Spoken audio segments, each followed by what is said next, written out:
샬롬 샬롬 샬롬 샬롬 샬롬 샬롬. 여러분 타조 아시죠? 타조는 위험한 일이나 무서운 적이 다가오면은 모래 흙 속에 자기 머리를 이렇게 파묻는다고 합니다. 커다란 몸통은 밖에 그대로 다 노출이 되어 있어도 그 조그만 머리만 흙 속에 감추면은 되냐, 이런 말을 할 때 우리가 자주 쓰는 예화입니다. 그러나 그것은 사실무근입니다. 타조는 엄청나게 큰 덩치에도 불구하고 굉장히 긴 다리로 시속 70km로 뛸 수 있기 때문에 웬만하면은 잡아먹으려고 쫓아오는 동물들이 따라잡기가 힘들다고 합니다. 그래서 도망가면 되고, 시력도 엄청 좋아가지고 4km 밖까지 볼 수 있대요. 그리고 그 조그만 눈과 귀로 얼마나 그 귀도 예민한지 적들이 다가오는 소리를 굉장히 잘 들을 수 있기 때문에 그런 식으로 적이 들어오면은 못 피해가지고 땅속에 머리를 쳐박는 그런 일은 거의 없다고 합니다. 근데 그런 모습을 우리가 볼 수 있어요. 왜 그러냐면은 너무 더워가지고 체온 조절이 안 될 때에는 그 머리를 흙 속에 이렇게, 그리고 고개를 땅 쪽으로 이렇게 내림으로써 열을 식히는 그런 일들을 하긴 한다고 합니다. 분명한 것은 무서워서 이제 당황한 나머지 커다란 몸통은 놔두고 머리만 땅 속에 박는 이런 일을 하는 것은 아니라는 거예요. 이 얘기를 보고 저는 그런 생각이 들었어요. 타조야, 정말 미안하다. 너를 그렇게 바보같이 생각을 해서 정말 미안하다. 우리가 오해했구나. 이런 말을 타조한테 해주고 싶었습니다. 근데 사실 그런 행동을 하는 것은 타조가 아니라 우리 인간들입니다. 오늘 본문 바로 앞절 3장 8절을 보시면 아담과 이브는 선악과를 먹은 후에 하나님께서 다가오시는 소리를 듣고는 얼른 나무 사이로 숨었습니다. 그러나 무화과 나뭇잎으로 수치를 가리듯이 나무 뒤에 숨었다고 나무가 자신을 하나님 앞에서 가려줄 수는 없는 겁니다. 그래서 9절에 보시면은 하나님께서 뭐라 그러세요? 같이 다시 읽어볼까요?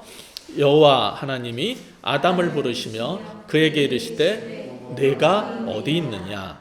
이 흥미로운 거는 에덴에서 인류의 첫 범죄를 여자가 시작했고 잘못은 두 사람이 같이 했는데 하나님은 아담을 찾으시고 그에게 먼저 물어보신다는 거예요. 하나님께서 세워주신 첫 공동체인 가정의 가장이요 대표로서 책임져야 할 부분이 있기 때문인 것 같습니다. 그런데 보통 말썽 피운 아이들을 세워놓고 엄마가 하는 말은 너네들 뭘 잘못했는지 빨리 불어. 누가 이렇게 했어? 사실대로 말 안 하면 회초리로 맴매할 거야. 이렇게 보통 엄마들은 말합니다. 그러나 이와 달리 하나님은 내가 어디 있느냐라고 말을 걸어오실 뿐입니다. 그걸 몰라서 물으시는 게 아닙니다. 대화를 청하시는 거예요. 잘못했지만은 심판을 내리고 그들을 내쫓기 전에 죄인을 찾는 것이 먼저입니다. 하나님께서 죄인을 찾아내는 것은, 그리고 말을 거시는 것은 그들을 고발하고 형벌을 가하기 위해서가 아니라 그 전에 자신의 잘못을 스스로 발견하고 죄를 인정하고 돌아설 수 있는 기회를 주시기 위해서예요. 그게 하나님의 은혜인 겁니다. 저도 사역을 하다가 어떤 같이 동역하는 스텝이나 그리고 학교에서 가르치다가 학생이나 교인이나 스텝이나 누구든지 잘못했다고 즉각 내쫓고 자르거나 F를 주거나 한 적이 한 번도 없습니다. 학교에서도 숙제를 안 하거나 출석 미달이라서 F를 줄 수밖에 없는 상황이 돼도 항상 저는 미리 알려주고 소명할 기회를 준 다음에 기간 내 해결이 안 되면 그때 F를 줬지, 그냥 다짜고짜 그렇게 한 적이 저는 20년 동안 학교에서 가르치면서 단 한 번도 없습니다. 누가 제게 잘못을 해도 대뜸 화내고 성질을 부리고 처벌한 적이 평생 없습니다. 스스로 자신의 문제를 깨닫고 스스로 고칠 수 있도록 언제를 주고 기회를 줍니다. 그러나 한 번, 두 번 기회를 줘도 깨닫지 못하고 돌이켜 고치지 않으면 그때는 처리를 해야 됩니다. 그렇지 않으면 하나님의 성소 에덴을 다 파괴하고 망쳐버리기 때문입니다. 그럼 은혜로우신 주님께서 이렇게 범죄한 그들에게 찾아오셔서 어디 있냐고 물으셨을 때 어떤 대답이 돌아왔어요? 10절 같이 읽어보겠습니다. 시작. 이르되 내가 동산에서 하나님의 소리를 듣고 내가 벗었으므로 두려워하여 숨었나이다. 심판자이시기 전에 구원자로 먼저 다가오시는 하나님께서 내가 어디 있느냐고 물으셨을 때 아담이 대답했어야 할 말은 무엇이었을까요? 저 여기 나무 사이에 숨어 있습니다. 주님 죄송해요. 주님 명령에 불순종해서 먹지 말라는 과일을 먹었나이다. 용서해 주세요. 이젠 그러지 않을게요. 이렇게 자신의 잘못과 죄가를 시인하고 용서를 구하는 회개를 했어야 했어요. 그런데 그냥 나무 사이로 숨어버렸습니다. 도망갔습니다. 그게 바로 첫사람 아담의 잘못이에요. 하나님 보기가 불편하니까 안 보이게 숨겠다는 게 우리 죄인들이 종종 보이는 태도입니다. 왜 그랬을까요? 하나님의 명령에 불순종하고 사탄의 유혹에 빠져서 선악을 분별하는 나무의 열매를 먹자 눈이 밝아져가지고 하나님처럼 되어서 좋기만 할 줄 알았어요. 그런데 이런 불순종과 범죄의 결과가 무엇이었습니까? 7절에서 이미 앞에서 본 것처럼 남자의 몸 그 한 부분으로 만들어진 이브와의 관계에서 자신들이 벌거벗었음이 이제 그전에는 안 그랬는데 부끄러움과 수치로 다가오게 됐어요. 그뿐이 아니었어요. 하나님의 임재로 가득한 우주적 성소인 에덴 동산에서 자신들을 만나기 위해서 일상적으로 찾아오셨던 하나님 앞에서도 그들은 자신이 벌거벗었으나 아무것도 부끄러울 게 없었던 상태였는데 갑자기 그 하나님 앞에 모든 것이 벌거벗은 듯이 드러나는 이 죄인들은 수치와 두려움 때문에 두려워 떨면서 나무 사이에 숨게 된 거예요. 항상 수치심은 두려움을 동반하게 됩니다. 범죄는 두려움을 동반하게 돼요. 범죄 결과는 그래서 하나님 앞에서 자신의 죄과가 드러난 다음에 이제 공포가 몰려오게 되는데 그 두려움 때문에 하나님을 피해서 숨거나 도망가려는 행동을 하게 된다는 거예요. 이게 바로 범죄한 우리 인간이 지금도 보이고 있는 하나님의 얼굴을 피해서 도망가고 교회에 안 나가려는 그런 속성들입니다. 하나님 말씀에 불순종이라는 죄를 범하고 선악을 분별하는 그런 나무 열매를 먹은 다음에 아름다운 성소에서 하나님과 교제하던 삶이 깨지고 하나님을 심판자로 이제 인식하게 되면서 피해서 도망가고 숨는 삶으로 변해버리는 거예요. 인간의 모습이. 이게 이제 비극인 거죠. 이 장면에서 어떤 사람들은 선악과를 먹으면 죽을 것이라고 하나님이 하셨지만 뱀이 유혹하면서 아니야 안 죽을 거야 라고 말한 것처럼 아담과 이브 안 죽었다. 이런 생각 때문에 지금도 방자에 행하는 사람들이 있는데 하나님의 은혜로 육체로는 조금 더 살지만 영으로는 사실 그 순간 죽은 거예요. 죄책감에 사로잡혀서 하나님으로부터 자신을 숨기는 것을 에베소서 2장 12절에서는 죄로 인해 우리가 하나님과 분리되었다 라고 표현하고 그게 바로 성경이 말하는 죽음입니다. 그들은 그 순간 죽은 겁니다. 자신을 하나님으로부터 도망가고 반대 방향으로 가서 숨은 것이 하나님과 분리된 것이고 그게 신약에서 말하는 에베소서 2장 4장에서 말하는 죽음이에요. 이런 일을 했던 사람이 구약에도 있었어요. 요나는 하나님께서 니느웨 사람들한테 내가 마음에 안 드는 그 사람들한테 가서 구원의 복음을 외치라고 하자 하나님의 말씀이 마음에 안 들고 나머지 불순종하고 다시스로 반대 방향으로 도망을 가버렸어요. 그게 요나서 4장이죠. 그런데 요나서를 시작하면서 요나서 1장 3절에 보면은 이러한 요나의 모습을 뭐라고 성경이 말하냐면 여호와의 얼굴을 피하려고 다시스로 하는 배를 탔다는 거예요. 여호와의 얼굴을 피하려고. 하나님 명령을 순종하지 않고 거역하는 사람의 공통적인 특징이 있는데 그게 잘못됐다는 것을 깨달은 순간 하나님으로부터 도망가고 싶은 거예요. 피하고 싶은 모습을 선지자도 목사님도 선지자도 모든 인간도 똑같이 다 범하는 거예요. 그러니까 어떤 사람은 자신들의 죄가 크면 클수록 교회 가기 싫고 하나님 앞에 나오기 싫은 겁니다. 이게 옛날에 있었던 일이 지금도 우리 속에서 반복되는 거예요. 그런데 아무리 두려움 때문에 하나님의 얼굴을 피하려고 반대 방향으로 도망가도 시편 기자가 발견한 것처럼 바다 끝에 가도 거기 계시기 때문에 우리 인간은 하나님 없는 데로 도망갈 수는 없다는 것을 알게 되는 거예요. 그게 시편 139편에 나오는 말씀이에요. 하나님 앞에서의 도피, 이 숨는 거, 이게 왜 불가능할까요? 왜냐하면 주님은 잃어버린 동전을 찾고 잃은 양을 찾는데 전문가시기 때문에 그래요. 주님께서는 두 사람이 지금 어디에 숨어 있는지 모를 수가 없어요. 그래서 그 앞에 오셔가지고 그냥 말을 거시는 거예요. 내가 지금 어디 있느냐. 자, 이런 상황을 통해서 우리는 어떤 교훈을 얻게 됩니까? 첫 번째, 오늘의 말씀의 교훈입니다. 첫 번째, 숨을 생각을 말고 그냥 하나님 앞에 나아가자. 숨어봐야 소용없어요. 숨을 생각 말고 그냥 하나님 앞에 나아가십시오. 이렇게 주님을 피해 도망가려는 우리들에게 하나님은 다시 말씀하셔요. 자, 11절 같이 읽어보겠습니다.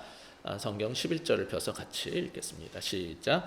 이르시되 누가 너의 벗었음을 내게 알렸느냐? 내가 내게 먹지 말라 명한 그 나무 열매를 내가 먹었느냐?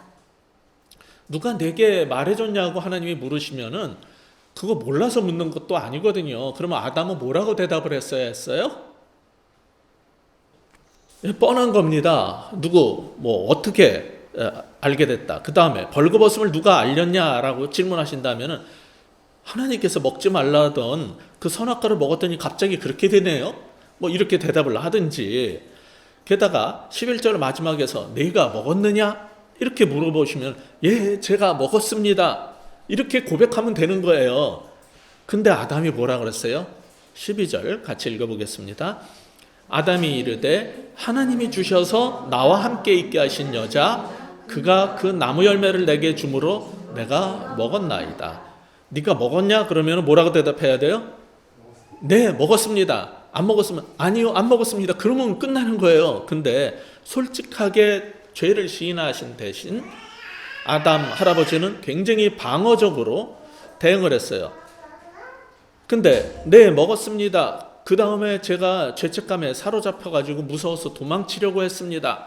이 모든 것은 저의 불순종과 범죄 때문입니다라고 하면 되는데 그게 그렇게 어려워요.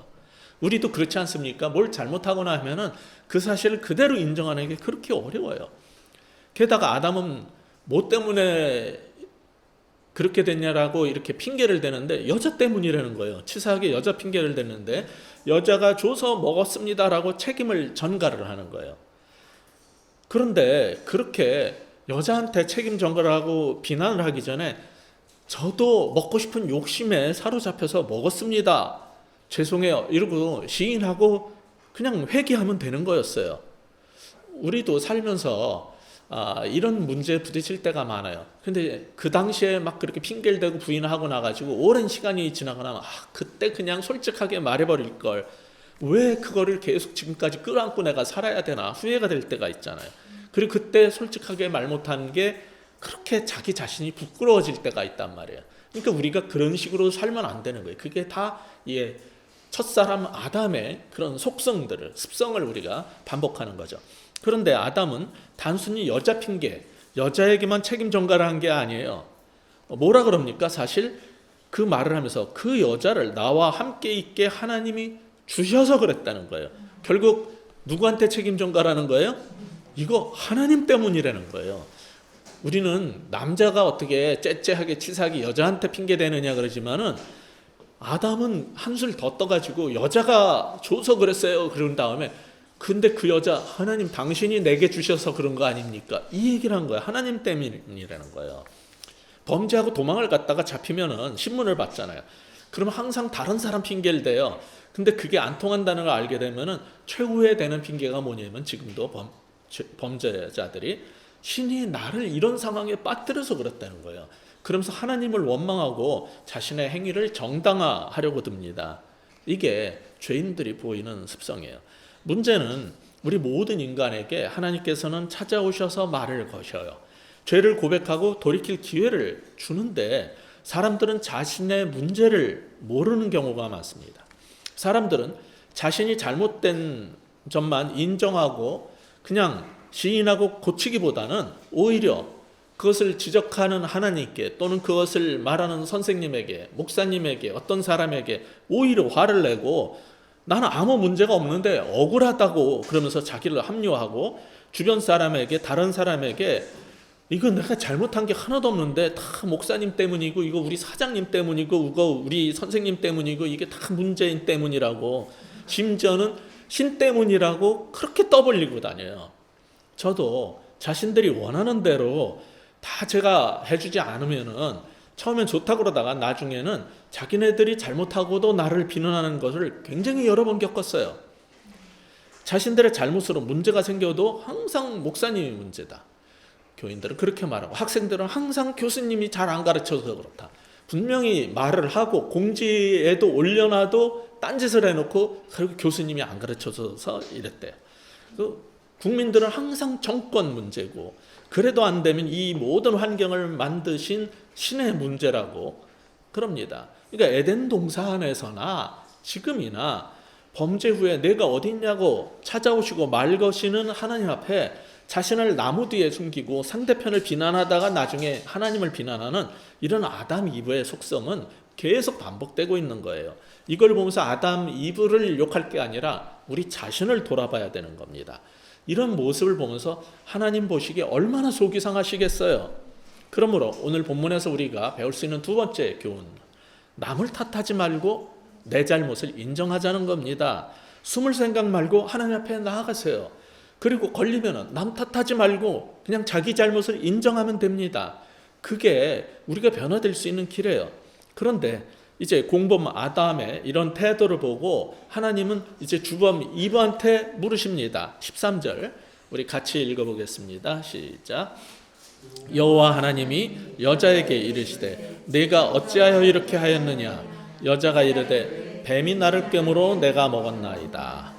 예, 하나님께서 내가 어찌하여 이렇게 했느냐 이렇게 말씀하신 대목에서 어떤 사람들은 하나님을 범죄 사실을 추궁하는 검사처럼 보는 것 같아요. 그러나 여기에는 어떤 우리가 아는 검찰이나 과거 군사 독재 정권 시절 안기부의 강압적 수사처럼 없는 혐의도 만들어내고 지금 정치검찰들처럼 혐의 추정 사항을 범죄 사실처럼 공포를 해버리고 보도하게 만들어서 수치를 더하고 견딜 수 없게 만드는 방식은 전혀 창세기 3장 하나님의 모습 속에서는 전혀 찾아볼 수가 없어요. 그 이후에도 하나님 그런 식으로 행하시지 않습니다. 하나님은 아담과 이브의 범죄 행위를 추궁하려는 게 아니라 아담과 이브가 자신들의 잘못을 스스로 깨닫고 자신들의 허물을 자백하고 회개하면서 문제를 해결할 수 있도록 이끄시려고 하는 거예요. 그런데 여자는 이번에는 뱀 때문이라고 핑계를 댑니다. 하나님께서 네가 어찌하여 아담과 함께 먹었느냐라고 물으셨을 때 기대했던 대답은 뭐였겠어요? 제가 욕심에 이끌려서 선악과를 먹고 저만 먹을 수 없어서 남편도 먹였어요 그러든지, 보니까 옆에서 너무 군침을 흘리길래 같이 나눠 먹었어요 그러든지, 하여간에 우리가 먹었어요. 잘못했으니까 용서해 주세요. 그러면 되는 거예요. 근데 이 여자는 또 뭐라 그래요? 뱀이 나를 꿰서 뱀이 꼬셔서 먹었어요. 뱀이 나를 유혹한 거고 나는 그냥 속아 넘어갔을 뿐이에요. 이렇게 피해자 코스프레를 하는 거예요. 절대로 자신의 욕심으로 내가 잘못했다라고 인정하지 않아요. 이 두 사람은 다.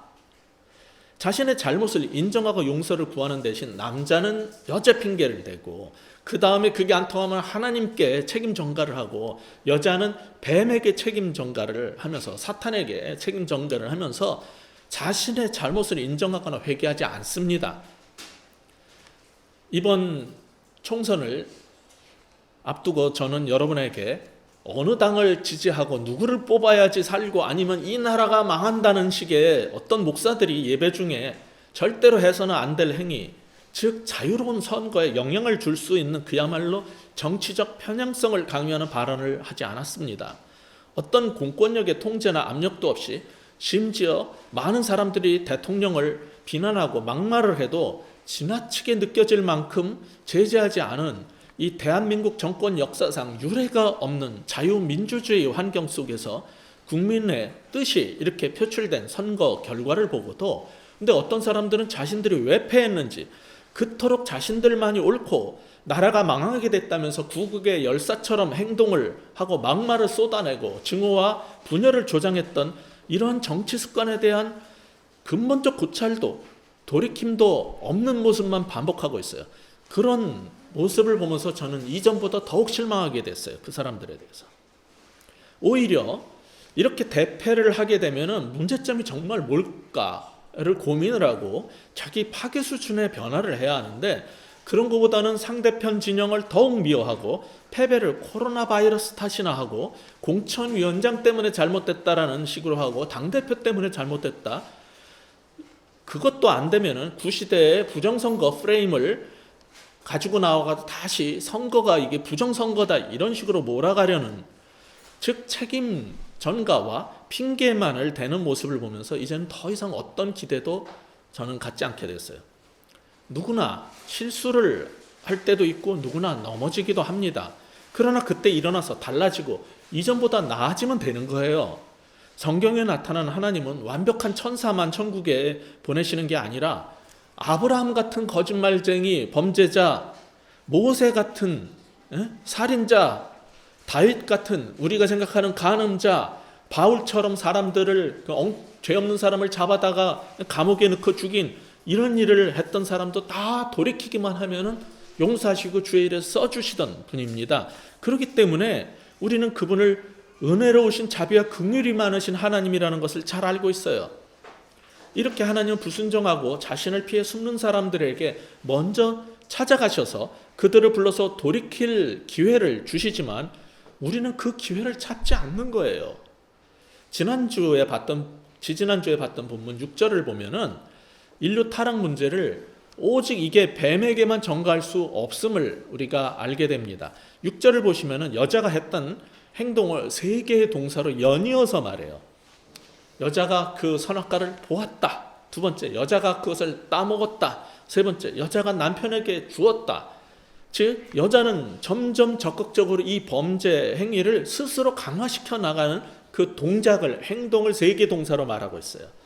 따라서 초기에 우리 인간의 타락은 뱀의 유혹 때문만이 아니라 사탄만의 문제가 아니라 분명히 우리 인간의 잘못된 행동이 있음을 성경은 지적하고 있는 거예요. 오늘 우리도 우리의 죄 문제를 툭 하면은 우리 기독교인들은 그래요. 아담 할아버지, 이브 할머니 핑계로 이게 원죄 때문이라는 거예요. 그래서 계속 아담과 이브에게 책임 전가를 해요. 왜 그렇게 되게 됐냐면 로마서 5장 12절 때문인데, 로마서 5장 12절에 뭐라고 그랬냐면 한 사람으로 말미암아 죄가 세상에 들어오고 죄로 말미암아 사망에 왔다라고 했거든요. 근데 여기서 강조하고자 했던 거는 첫사람 아담의 범죄를 통해서 이 세상에 죄가 들어왔다는 사실뿐이지, 아담이 그때 지은 원죄로 인해서 우리가 심판받고 죽는다는 말이 아니에요. 원죄 교리를 모든 교회에 이렇게 퍼뜨리신 분이 누구냐면 성 아우구스티누스라는 분이에요. 근데 그분은 모든 사람이 범죄하였으므로라는 이 5장 12절 로마서의 이 구절을 라틴어 번역을 할 때 잘못 번역을 한 것을 오해를 해가지고 그 안에서, 즉 아담 안에서 모든 사람이 죄를 지었으므로로 이해를 한 거예요. 그래서 생긴 문제라고 지금 이 시대 최고의 독일의 최고의 신약학자인 슈툴마커가 정확하게 지적을 했어요. 그것은 왜 아우구스티누스가 그렇게 됐냐면은 그 당시에 이단인 펠라기우스에 대한 반박문을 썼는데 거기서 아우구스티누스가 그런 주장을 폈기 때문이에요. 그런데 그게 아우구스티누스가 처음 한 일이 아니에요. 사실 그 BC 한 2, 3세기 전부터 한 AD 한 2세기까지 많이 그 유대인 사이에서 읽혔던 시락의 집회서라는 게 있어요. 그게 지금 가톨릭 성경의 외경으로 그 유대인들은 또 다른 경전을 이렇게 보고 있는데, 거기 시락의 집회서에 보면 여자로부터 죄가 그 기원을 가졌고 그 여자로 인해서 우리가 죽는다라는 구절로 그렇게 이걸 해석을 해놨어요. 근데 그거는 분명히 말씀드리는데 이 시락의 집회서는 정경 하나님의 말씀 성경이 아니에요. 그 해석은 옳지 않고 당시 유대인들이 갖고 있었던 사상 중에 한 부분인 거예요.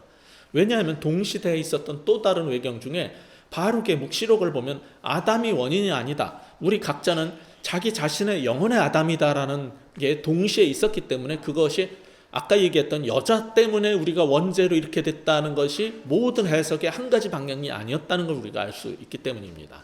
그런데 이런 게 이제 아우구스티누스가 중세 로마 가톨릭에서 계속 그 신학적으로 주장을 하면서 이게 끌어져 오다가 종교개혁 후에 20세기에 들어서도 영국의 크랜필드라는 아주 뛰어난 신학자가 있는데 그 사람은 원죄 교리 속에서 이걸 뭐라고 또 해석했냐면 우리가 지금 죄 짓는 건 아담의 부패한 본성을 물려받아서라고 원죄를 옹호를 한 거예요. 근데 죄라는 게 그렇게 유전적으로 DNA가 유전적으로 되는 문제가 아니에요. 이게 죄인의 후손에도 착한 사람이 있고 착한 사람의 후손 중에도 나쁜 놈이 나와요. 그건 양쪽이 다 있기 때문에 이게 무조건 유전 때문에 이렇게 됐다라고 말하는 건 옳지 않아요. 지금 살아있는 그 미국의 뛰어난 바울 신학자 중에 토마스 슈라이너라는 사람이 있는데 그분은 이 구절을 뭐라고 번역을 했냐면 12절을 죄가 아담을 통해 세상에 들어왔다. 그리고 죽음은 아담의 죄의 결과다. 그리고 그 죽음은 온 인류에게 퍼져나갔다. 그냥 단순히 이 얘기를 한다는 걸 정확하게 번역해냈어요. 로마서 전체가 강조했던 것은 모든 사람이 각자의 죄를 지었기 때문에 죽음이 모든 사람에게 각각에게 임했다는 것이고 로마서 5장 12절에 말하고 싶은 것은 하나님을 거부한 인간의 상태로 사망이 모두에게 미치게 되었음을 말할 뿐이에요. 그런데도 여전히 사람들은 본 적도 없고 저 지구 반대편에 바다 건너 저 반대편에 그것도 몇천 년인지 몇만 년인지도 모를 정도로 아주 까마득한 먼 옛날 조상의 원죄 때문에 오늘 우리가 심판에 이르게 되었다니 여러분이 복음을 전할 때마다 사람들은 납득하기가 어려울 겁니다. 로마서 5장 12절이 말하려는 건 모든 사람이 죄를 지었기 때문에 모두 죽는 것이라는 그 말을 한 것이지 인류 조상의 최초 행위 때문에 오늘날 전 인류를 사망이 지배하게 되었다는 걸 주장하려는 구절이 아니란 말이에요. 성경은 오늘 우리의 죄의 행위 때문에 사망이 우리를 지금 지배하게 됐다라는 단순한 사실을 그냥 얘기하는 것뿐이에요. 그래서 F.F. 브루스라고 굉장히 뛰어난 영국의 신약학자가 있었는데 그분이 지적한 것처럼 만일 모든 사람이 아담의 죄 속에서 범죄한 거라면은 아브라함이 나중에 하나님을 믿었기 때문에 그의 모든 후손들은 자동적으로 그의 믿음 안에 포함되어야 된다는 이론도 같은 논리로 성립돼야 되지 않냐. 근데 아무도 그것도 안 받아들여요. 오로지 원죄만 그냥 주장을 하는 거예요. 이게 말이 안 된다는 거예요. 그러니까 이렇게 세계적으로 가장 뛰어난 학자들은 이 원죄 교리가 얼마나 잘못된 교리인가를 많이 지적을 한 거예요. 그래도 여러분 가운데 내가 교회 다닐 때 쭉 들었던 얘기인데 오늘 목사님 이상한 얘기 하는 거 처음 듣네. 막 이러신 분 있을 거예요. 우리가 정말 인류 조상의 원죄로 말미암아 심판받고 지옥 가는 거 아니냐라는 생각이 아직도 계속 남아있다면 이 다음에 주님 앞에 가서 한번 물어보세요. 그리고 오늘 우리가 할 일은 그냥 성경대로 우리 자신의 욕망으로 인해서 우리가 범죄한 일 때문에 우리가 심판받는 것이다. 그러니까 내 죄를 내가 회개하고 용서받아서 구원받으면 되지 원죄 가지고 싸우지 말자는 거예요. 우리의 행동으로 말로 그리고 마음으로 수없이 짓는 죄만 해도 유죄 판결의 증거는 너무나 넘치기 때문에 굳이 원죄 얘기까지 꺼내지 않아도 충분해요. 아무리 우리 보기에 괜찮아 보이는 사람이라도 그 마음과 심장과 폐부까지 꿰뚫어 보시는 하나님 앞에서는 죄 없다 할 사람은 없습니다. 누구든지 죄가 없다 하면 스스로 속이고 또 진리가 우리 속에 있지 않을 거라는 요한일서 1장 8절 말씀을 기억하셔야 돼요. 그러니까 여러분이 아는 그 유명한 목사님들, 여러분이 존경하는 분들 계시겠지만은 그 어떤 목사님도 개인적으로 여러분이 깊이 만나서 계속 알게 되면은 모두 다 똑같이 자신의 죄 문제와 허물로 인해서 아파하면서 기도하면서 살고 있다는 것을 보게 될 거예요. 당연히 저는 말할 것도 없고요. 그래서 성경은 어떤 원죄 교리보다 은혜의 교리를 더 강조하고 있는 거예요. 그런데도 우리는 자꾸 원죄만 강조해가지고 성경의 포인트에서 벗어나고 있는 겁니다.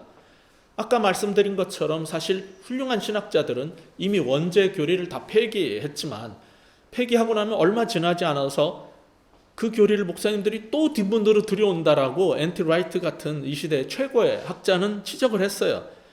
근데 여전히 하나님의 은혜보다 원죄를 강조하면서 이 체할 것을 입에 넣고 사는 일을 왜 하는지 모르겠어요. 자, 그렇다면 오늘 본문을 통해서 우리가 마지막으로 깨닫는 교훈이, 하나님께서 이 말씀을 통해서 주시려고 하는 교훈이 있어요. 뭐냐? 남에게 책임 전가하지 말고 나부터 회개하자는 거예요. 아담 이브의 원죄 때문에 우리가 지옥 간다 이딴 소리 하지 말고, 그리고 딴 사람한테 핑계 대지 말고 책임 전가하지 말고, 왜 아담 이브 그렇지 않아도 속상할 텐데 그 할아버지 할머니한테 본 적도 없는 사람들이 2000년 지구 역사상 계속 수천 년 역사상 2000년이 아니라 아직까지도 계속 자기 핑계 대는지 얼마나 원통하시겠어요. 그러지 마세요.